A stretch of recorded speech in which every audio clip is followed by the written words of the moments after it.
Hello, I'm Christine Vanderwielen, a clinical therapist at the Center for Family Healing in Menasha, Wisconsin. And this is part 2 of overcoming self-sabotaging behavior. In part 1, I just briefly mentioned what self-sabotaging behavior is.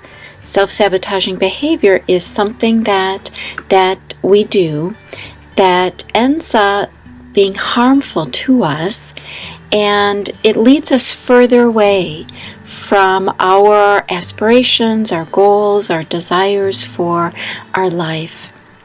And there are certain areas of our life that are more vulnerable to self-sabotaging behavior, and that's the area of our relationships, our career, our health, our finances, our education.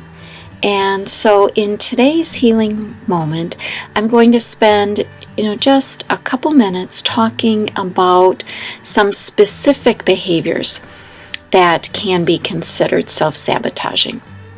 The first one is procrastination. And I'm talking about really having a habit of procrastination, because sometimes we all, will put things off. But when it's a habit of procrastination, of either, paying bills late, or getting projects done late, or, not making our commitments on time, procrastinating to taking care of our responsibilities. That is an example of self-sabotaging behavior, because that really ends up hurting us. It definitely causes us more stress. Let's be honest there, because when we're putting something off, we keep thinking about that in the back of our mind.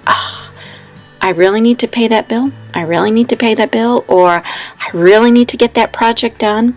Or, I really committed to doing that for Aunt Sally, and I haven't done it yet.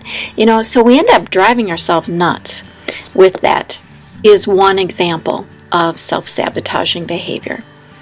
A second example is when we're frequently tardy.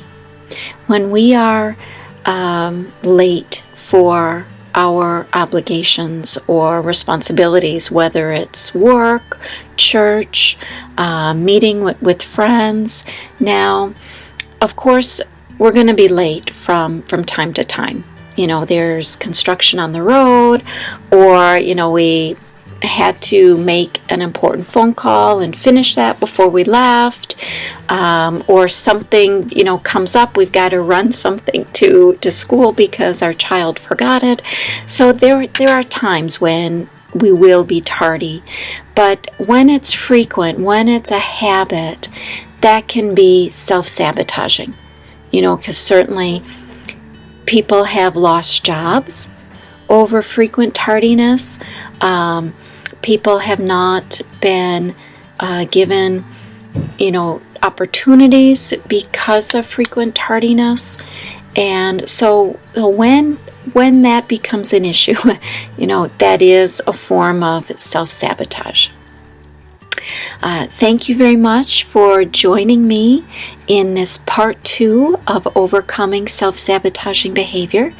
And we will be talking through another one. So thank you, and join me for part 3 of overcoming self-sabotaging behavior.